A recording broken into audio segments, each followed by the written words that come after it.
जीवन बहुत छोटा सा है। वेद व्यास ने कहा कि जीवन बहुत छोटा सा है, इसमें जो समुद्र के किनारे सोचता रहता है वह कुछ नहीं कर सकता, और ज्यादा से ज्यादा नुकसान तुम्हारा क्या हो सकता है? भूखे मरेंगे, ये होगा ना? इससे ज्यादा कोई नुकसान तो कुछ होगी नहीं। अगर भूखे मरेंगे तो मेरा घर खुला है आप सबको, लोगों के लिए, जिंदगी भर के लिए, अगली जिंदगी के लिए भी खुला है, बस ये और गारंटी है। इसके अलावा गारंटी आपको क्या दे सकता हूं? मैं अपने शब्दों से मुकरूंगा नहीं। और मजदूरी बोरी ठोकर के रोटी खा लेंगे, पत्नी को खिला देंगे, बच्चों को खिला देंगे, और बड़े हो गए बच्चे सपूत होंगे, कमा के खा लेंगे। कपूत होंगे तो मैं दूंगा, वो भी उड़ा देंगे, फिर मैं काट लिए माथा फोड़ी करूं। मैं पैसे दूं, कपूत होगा उड़ा देगा, तभी बेकार। सपूत होगा अपने आप कमा लेगा। मैं काय के लिए मोहग्रस्त बनूं? क्यों मोहग्रस्त बनूं? आप क्यों मोहग्रस्त बने? आप उनको छाया देकर के कहते हो शेल्टर देते रहेंगे। अपने आप में अहम ब्रह्मास्मि शब्द इसीलिए बनाया है। न तातो न माता न बंधु न भ्राता न पुत्रो न पुत्री न भटक्यो न भरता।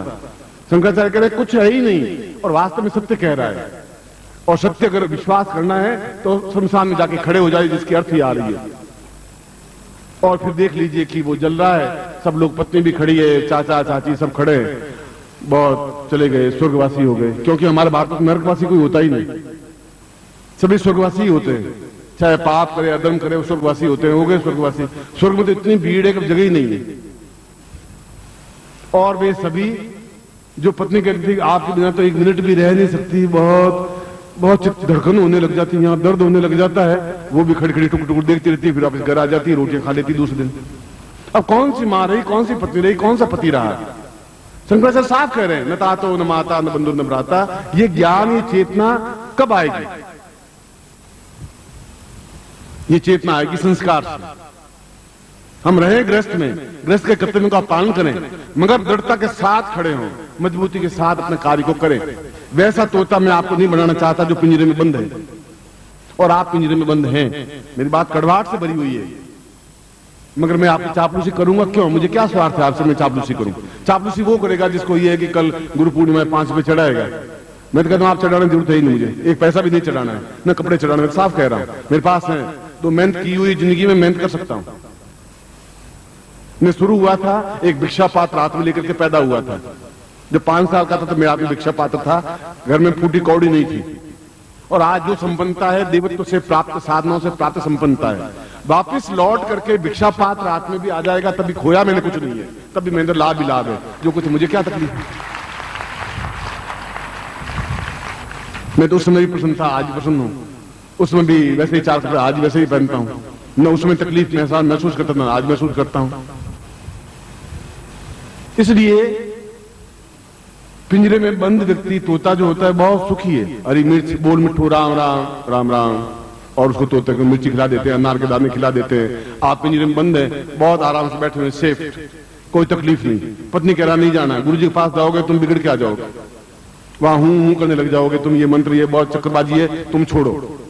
माँ बाप कह रहे हैं कहां भटक रहा है, तुम क्या होगा इससे, दुकान पे बैठ, थोड़ा 2 रुपए की चीज को 5 में बेच, शाबाश बेटा बहुत अच्छा कहलाएगा। हमारे यहाँ तो जो सीधा साधा लड़का कहता है ये डप्पू है गुरुजी, इसमें कोई लक्षण नहीं, ये फुर्ता है, बहुत फुर्त है साला, शाम को 200-500 रुपए उड़ा के ले ही आता है, ये चालू चीज, बहुत होशियार है वो, तो चालू चीज, वो बहुत होशियार, वो सीधा है, वो बेकार डप्पू। संस्कार ऐसे हो गए हमारे, क्या होगा, किस प्रकार से होगा? कौन संस्कारों को सुधारेगा? तुम्हारे बच्चों को सुधारेगा कौन? तुम खुद पिंजरे में बंद हो तो अपने बच्चों को पिंजरे में बंद कर दोगे तुम। एक वो होता है जिसको अनार के दाने नहीं मिल रहे हैं, और आकाश में उड़ रहा है, विचरण कर रहा है, गगन पूरा आकाश उसका है, और मानसरोवर का हंस तक उड़ता रहता है। मैं आपको मानसरोवर का हंस बनाना चाहता हूं। ऐसा तोता, ऐसा चीज नहीं पिंजरे में बंद हो, चाहे सोने की बनी हुई हो, वो कोई मतलब नहीं है। प्रभु जी गुरुदेव की, प्रभु जी गुरुदेव की, वंदलिया माता जी की, मुझ छोटे गुरुदेव की, आज के आनंद की, सिद्धाश्रम साधक परिवार की। हर हर महादेव।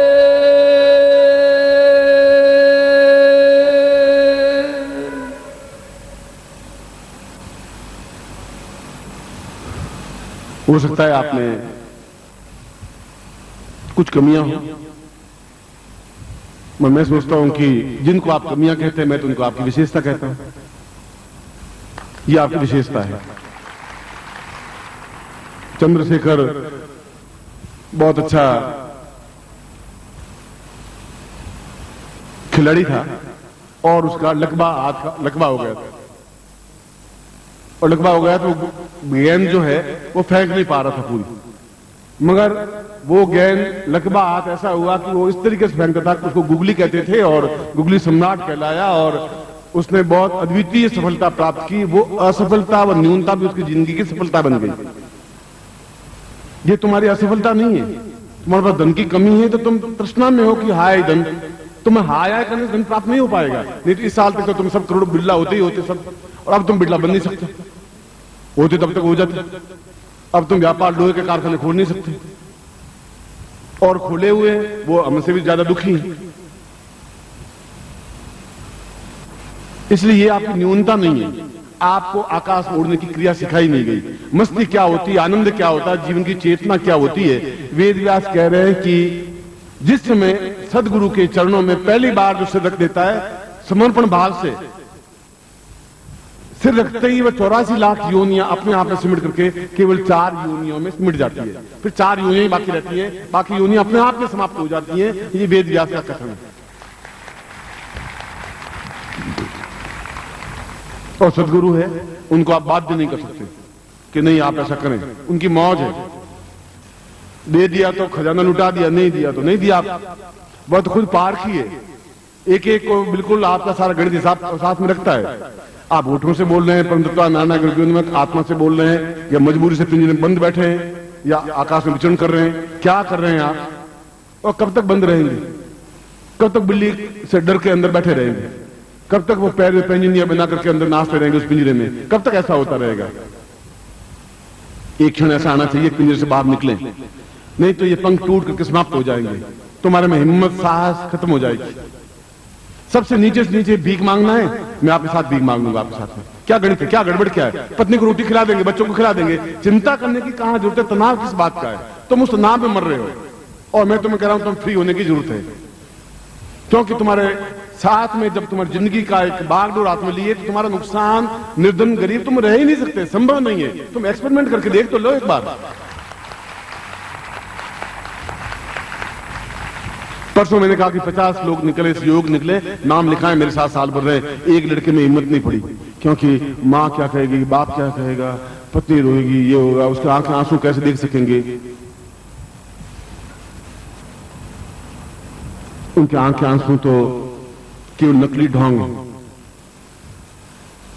भर्तृहरि की पत्नी का नाम मेनका था, पिंगला।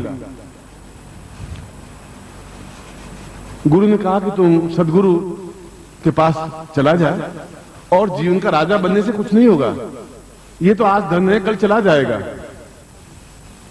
और तुम केवल तुम्हारे चिंतन में बनियागिरी के अलावा सही अर्थों में तुम ब्राह्मण क्षत्रिय शूद्र तो मैं नहीं कह सकता, पर आप वर्णित तो हैं, बनिए तो हैं। हर एक ये 10 रुपए खर्च करने गुरु जी को चढ़ाए, 5 भी चढ़ा दो, चलो 10 रुपए का चढ़ाए, 2 रुपए बहुत, अपन को कौन गुरु देख थोड़ी रहे। ये प्रयोग चलिए घर में जाकर के जो गणित करता रहेगा वो संसार में और ही जाएगा, और कोई रास्ता है ही नहीं। परीक्षित भी यही करा था, वो भर्तृहरि भी यही करा था। उसके मंत्री ने कहा कि महाराज ये गलत है। उसने गलत क्या है, मेरी पत्नी इतनी सुंदर है, एक एक क्षण मेरे बिना रह नहीं सकती। अगर मैं राज भवन से अगर मैं जाता हूं सभा में और एक आधा घंटा लेट हो जाऊं तो रोने झरने लग जाती है। उसने कहा कि ठीक, आप ऐसा करें कि मैं एक योगी से आपको मिला देता हूं, आप उनसे मिल लीजिए, आपको तथ्य ज्ञान हो जाएगा। योगी ने उसको कहा कि श्वास को कैसे रोका जाता है, हृदय की धड़कन को कैसा रोका जाता है, योग के माध्यम से, नियमों के माध्यम से, और ऐसा लगता है कि शरीर ठंडा हो गया, खून बह नहीं रहा, नाड़ी चल नहीं रही, हृदय धड़क नहीं रहा। योगासन के माध्यम से संभव है। इसको शवासन कहते हैं, मुर्दे की तरह। वो 2-4 दिन बाद एक सोने का खंभा बीच में लगा हुआ था और ऊपर पूरा महल बना हुआ था, सोने के खंभे के ऊपर टिका हुआ। उसके सोने खंभे के दोनों पांव बीच में फंसा दिए और फंसा करके नीचे गिर गया। एक धड़ाम से गिरा और एकदम से उसने श्वास को रोक दिया, शवासन कर लिया। ऐसा शवासन के हृदय भी धड़के नहीं। वो पिंगला एकदम से दौड़ी, घबराई, क्या हुआ? पतिदेव को एकदम से गिरे, कैसे गिरे? वैद्य को बुलाया, वैद्य ने देखा कि फिनिश्ड, समाप्त हो गया, महाराजा साहब समाप्त हो गए। अब लोगों ने कहा कि जल्दी से जल्दी, क्योंकि मुर्दे को घर में ज्यादा रखना नहीं चाहिए, बस खत्म, मुर्दा हुआ जो उसको रोको, हटाओ, इसको जलाओ जल्दी से जल्दी। बेटों ने कहा हटाओ, फुर्ती करो, युवराज गद्दी पर। अब करें क्या? उनके पांव और मुर्दे के पांव ऐसे ऐंठते हैं कि उसको आप फोड़ नहीं सकते। अगर पालथी मार के आप पालथी मारते मर जाएं तो 10,000 लोग भी आपके पैर को सीधा कर नहीं सकते, संभव नहीं है, क्योंकि हड्डियां बिल्कुल जाम हो जाती हैं। टूट तो सकते हैं, टुकड़े तो हो सकते हैं, काट सकते हैं, और सीधे हाथ या पैर नहीं हो सकते, इतना अकड़ जाता है शरीर। केवल 10 मिनट के अंदर अंदर पूरा खून पानी बन जाता है। और जिस शरीर को आप बहुत सुगंधित लक्स और क्रीम लगाते हो, वो घंटे बाद दुर्गंध होने लग जाता है। बर्फ की सिल्लियां रखनी पड़ती है कि दुर्गंध नहीं फैले। आपका शरीर है क्या? और उसको खोल करके देखें और वह तो पानी बन जाता है। शरीर के अंदर के हिस्से बेचें तो 2.5 रुपए से ज्यादा एक फास्फोरस निकलता है, एक कैल्शियम निकलता है, 1.5 रुपए का कैल्शियम है, 8 आने का फास्फोरस है। इसके अलावा तो पानी शरीर में, नाड़ियां हैं, हड्डियों से कुछ बनता नहीं, गल जाती हैं नाड़ियों, क्योंकि आपके पशुओं की हड्डियों से फिर भी कुछ बनता है, उसकी चमड़ी से फिर भी जूते बनते हैं। आपकी चमड़ी भी काम नहीं आती, हड्डियां भी काम नहीं आती। 2.5 रुपए के आप आदमी हैं, अब उसके ऊपर आप 5 रुपए का लक्ष्य लगा दे, 25 रुपए का लक्ष्य लगा दे, होना तो यही। तथ्य ये है, सत्य ये है। अब उसके आप जो भी सोचें, आपकी मर्जी है। इसलिए बनिया बनने की जरूरत नहीं है। जब गुरु ने कहा कि साधना करनी है, प्रयोग करना है, तो करना है, फिर देखा जाएगा। क्या गणित क्या करनी है इसमें? नहीं करना है तो नहीं करना है। बीच में आप झूलिए मत। जो आज्ञा दे दी है, सोच विचार की आज्ञा दूंगा। हर क्षण हर पल जो आपके लिए उपयुक्त है वही बात कहूंगा आपको। आपको प्रेम के रास्ते पर चलाने के लिए आया हूं, ज्ञान के रास्ते पर चलाने के लिए आया हूं, 2 टूक बात कहने के लिए आया हूं, गारंटी के साथ में आया हूं। यहाँ के लोग आश्चर्य करते हैं कि ये कैसा शिविर लग रहा है, न कोई राम कथा है, न कृष्ण कथा है, न कोई रावण आया, अभी तक आया ही नहीं, न कोई सीता को ले गया। ये क्या हो रहा है? वो सुनते हैं, उनको कुछ समझ में आ नहीं रही बात। मैं कह रहा हूं हमारे शिविर तुम्हारे समझ में आएंगे नहीं। ये शिविर कुछ और है, ये अंश है, ये तोतों के शिविर नहीं है, बोल मिठू राम राम वाले शिविर नहीं है। ये कुछ और शिविर है, अंश है, मानसरोवर का अंश है। और मोती के अलावा कुछ चुगते ही नहीं है, छोटी चीज चुगते ही नहीं है। प्रभु जी गुरुदेव की, प्रभु जी गुरुदेव की, वंदलिया माता जी की, उन छोटे गुरुदेव की, सिद्धाश्रम साधक परिवार की। हर हर महादेव।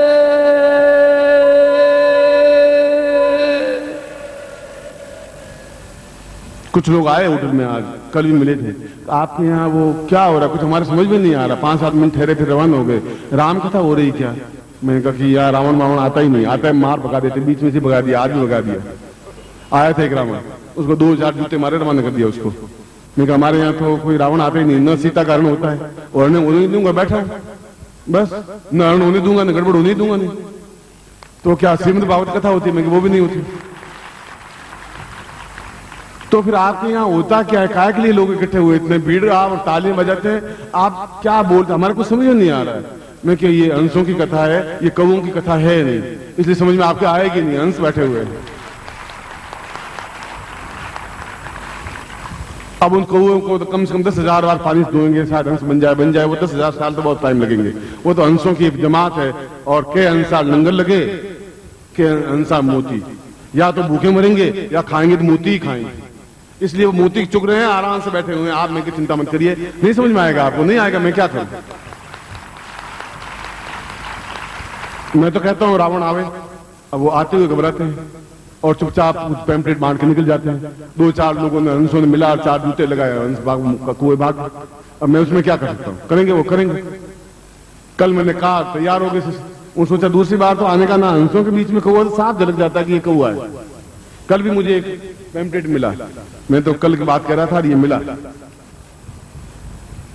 ये पढ़ पैम्पलेट, आप पढ़ लें। एक और नए गुरु पैदा हुए हैं शिमला में, जिन्होंने पैम्पलेट छाप के और छापा बेचा है, मतलब भेजा है। बस की सर्विस सुविधा फ्री उपलब्ध, कोई टिकट नहीं मिलेगा, और आप आइए, भोजन फ्री।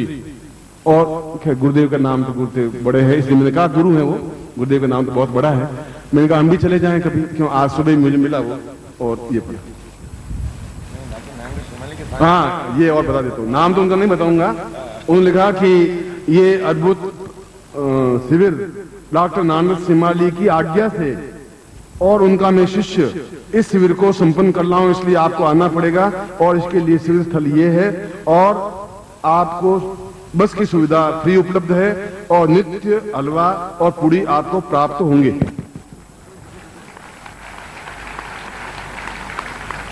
चलो 1800 थे, 1801 हो गए। चलिए ये साल कल बताया, आज आपको पढ़ना होता पढ़ लीजिए।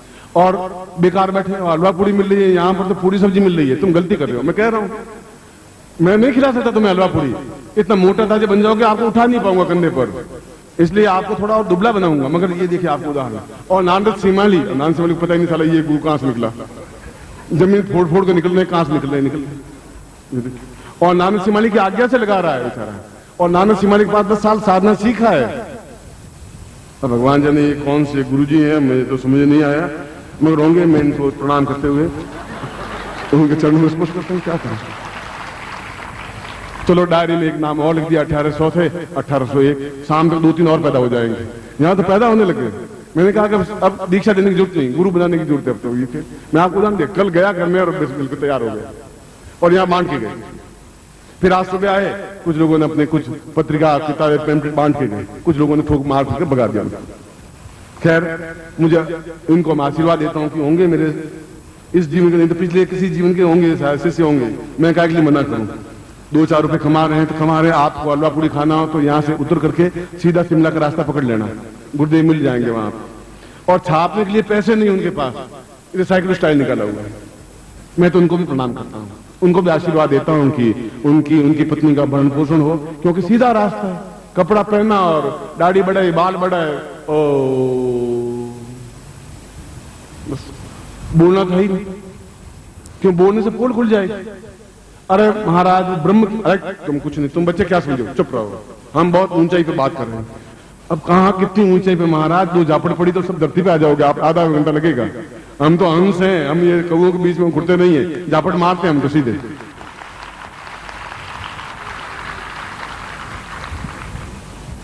खैर उन सबके प्रति मेरी तो शुभकामनाएं, और मैं और कभी क्या शुभकामनाएं तो दे सकता हूं। इसलिए जीवन के उस वेद व्यास के इस प्रकार से अगर कोई व्यक्ति कहे और नानक सिमाली का 10 साल साधना सीखी, अब बताइए कहां नानक सिमाली के नाम से तुम रोटी क्यों खा रहे हो, क्या है तकलीफ, मुझे कहिए ना, मैं आपको इन लोगों से चंदा इकट्ठा करके आपको दे देता हूं। 10 साल तुम्हारी रोटी भरण पोषण हो जाएगा। मैं हर एक से कहूंगा तो मैं 20-20 रुपए देने दे देंगे हर एक से। ये पाखंड क्यों फैला रहे, क्यों झूठ बोल रहे हो, क्यों छल कर रहे हो। मैं आपके सामने उदाहरण आपको तो चिपका दूं, पर चिपकाने से मेरी गरिमा घटेगी, इसलिए कि किसी का नाम आउट करना कोई सभ्यता नहीं है, सम्मान नहीं है। और झूठ बोल नहीं रहा हूं, आपके सामने उदाहरण। जीवन इस ढंग से नहीं चल सकता। इसलिए मैंने कल जो अपने प्रवचन कहा था, वो प्रवचन का कैसेट आपके लिए गीता है, श्रीमद् भागवत है, रामायण है आपके लिए, कि आप उसके आदर्शों के अनुसार चले। सत्य बोला है, जो कुछ कहा है आपको सत्यता के निकट लाने के लिए कहा है। उन चारों योनियों को समाप्त करके भी केवल इसी योनि में आपको पूर्णता दे देने के लिए आपको बुलाया। 4 योनियां वेद व्यास ने कही थी। गुरुदेव की, गुरुदेव की, वंदलिया माता जी की, उस छोटे गुरुदेव की, सिद्धाश्रम साधक परिवार की, हर हर महादेव।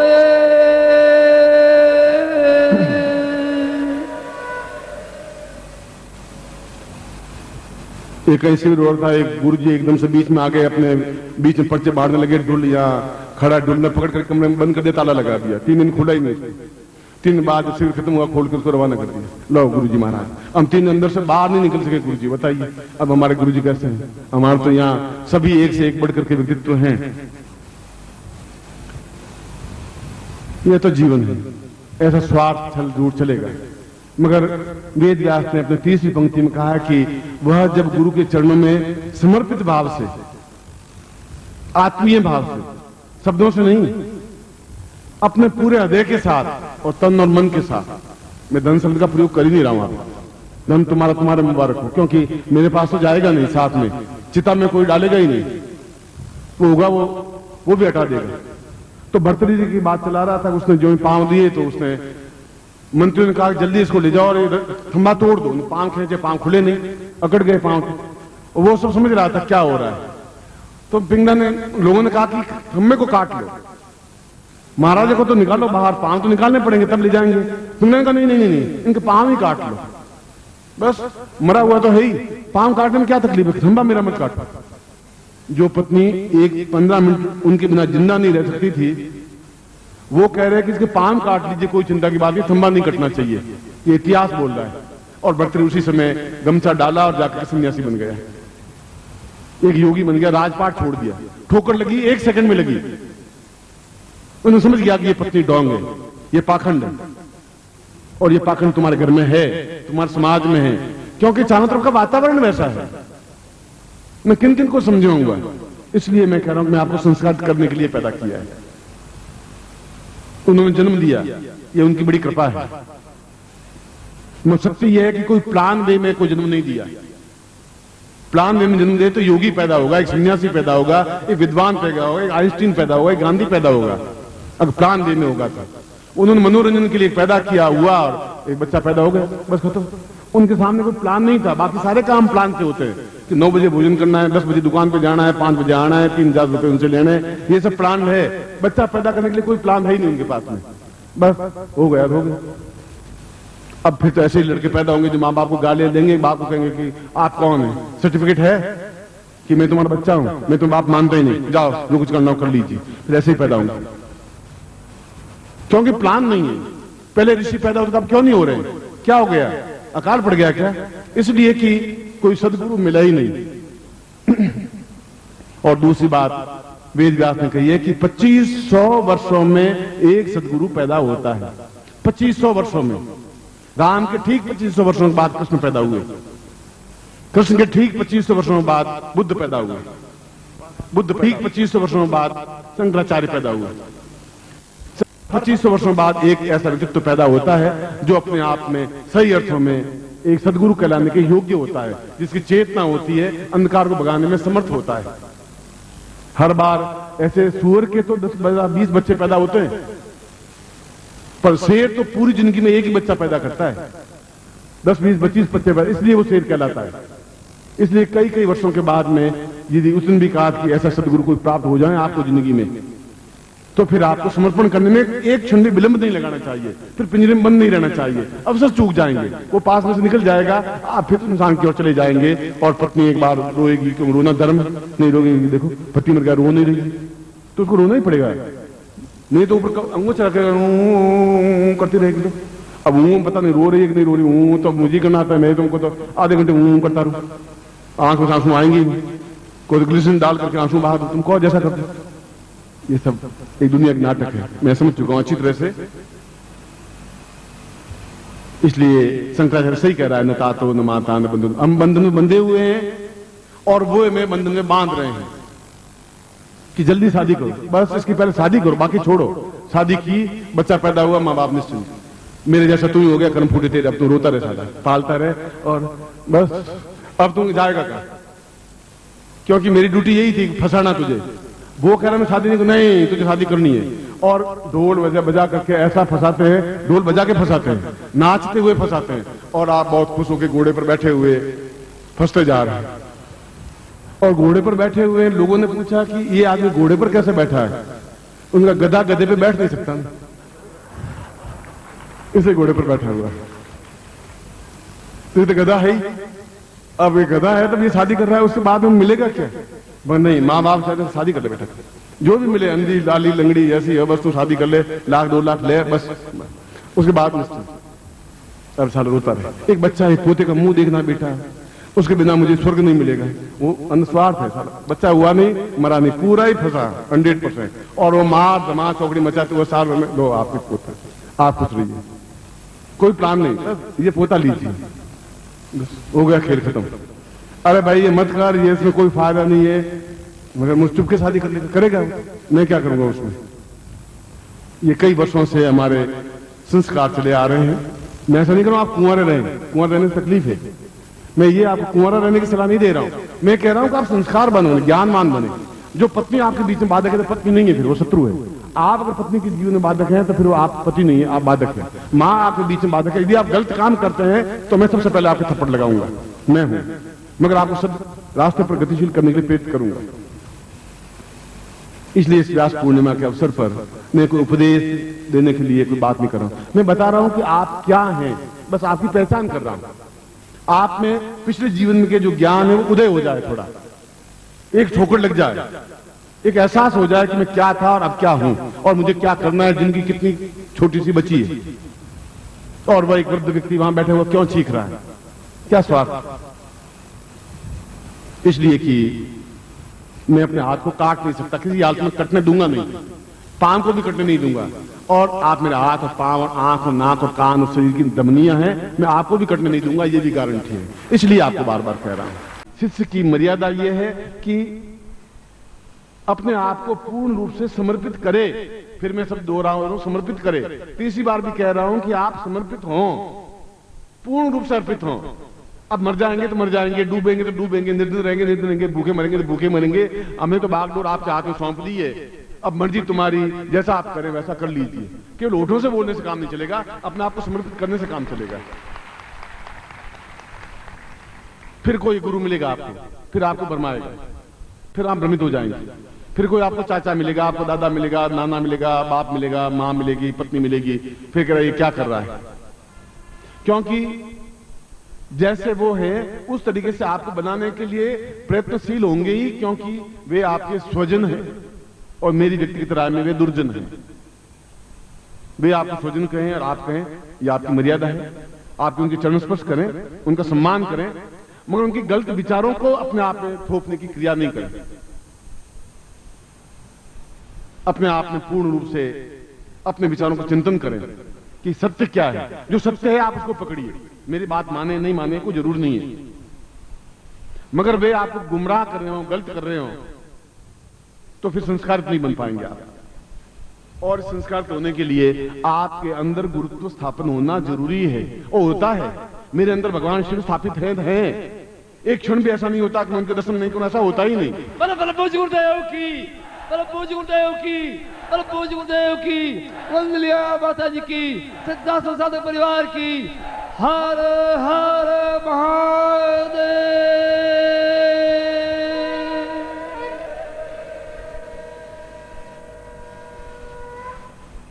और समर्पित शिष्य मन से अलग रह ही नहीं सकता, तन से अलग होना मजबूरी है। और अगर तुम्हारे पास मजबूरी है तो तुम गए बीते आदमी है, घटिया आदमी है। मजबूरी शब्द है क्या, कहां बना हुआ है, कहां से बना हुआ है?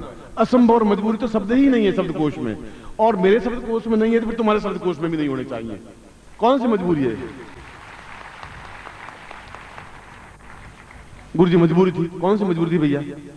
क्या मजबूरी है? ये तो अंतिम क्षण तक तुम्हारी मजबूरी रहेगी। कौन सी मजबूरी है क्या? जब जीवन में एकदम से छलांग लगानी है तो समुद्र को पार करना है, तो फिर सोच विचार करने की जरूरत नहीं है। किनारे पर जो खड़ा रहेगा घोंगे सीप और कंकर पत्थर से झोली भर के जाएगा। बीच समुद्र में जो कूदेगा या तो मगरमच्छ की भेंट हो जाएगी या फिर मोती लेके बाहर निकल जाओगे, फिर बीच में नहीं रह पाओगे आप। मैं तुम्हें कायर और बुज़दिल नहीं बनाना चाहता हूं। मैं ये भी नहीं कहना चाहता हूं आप लड़कू बन जाएं। मैं ये नहीं कहता हूं आप AK-47 राइफल उठा लें। मैं ये भी नहीं कहता हूं आप किसी को मारे पीटें। मैं कह रहा हूं कि आपके आंख में तेजस्विता होनी चाहिए, और तब हो पाएगा कि सूर्य ने कहा है कि जल में कुंभ, कुंभ में जल है, बाहर भीतर पानी, फूटा कुंभ जल जल ही समाना, यह तथ्य कहा गया नहीं। ज्ञानियों ने यह तथ्य कहा है कि एक गिलास में पानी है, एक समुद्र में पानी है, दोनों पानी अलग अलग है। जो ही गिलास को समुद्र में डुबाया वो दोनों पानी एक मिल गए, उसको भी समुद्र देवता कहने लगे। जब आप अलग हैं तो फिर अलग हैं। जो ही आप मुझे मिक्स हुए, अपने समाहित हुए, तो आप भी अपने आप में पूर्ण तत्व प्राप्त कर ही लेंगे, उसमें कुछ रुकने की संभावना ही नहीं है।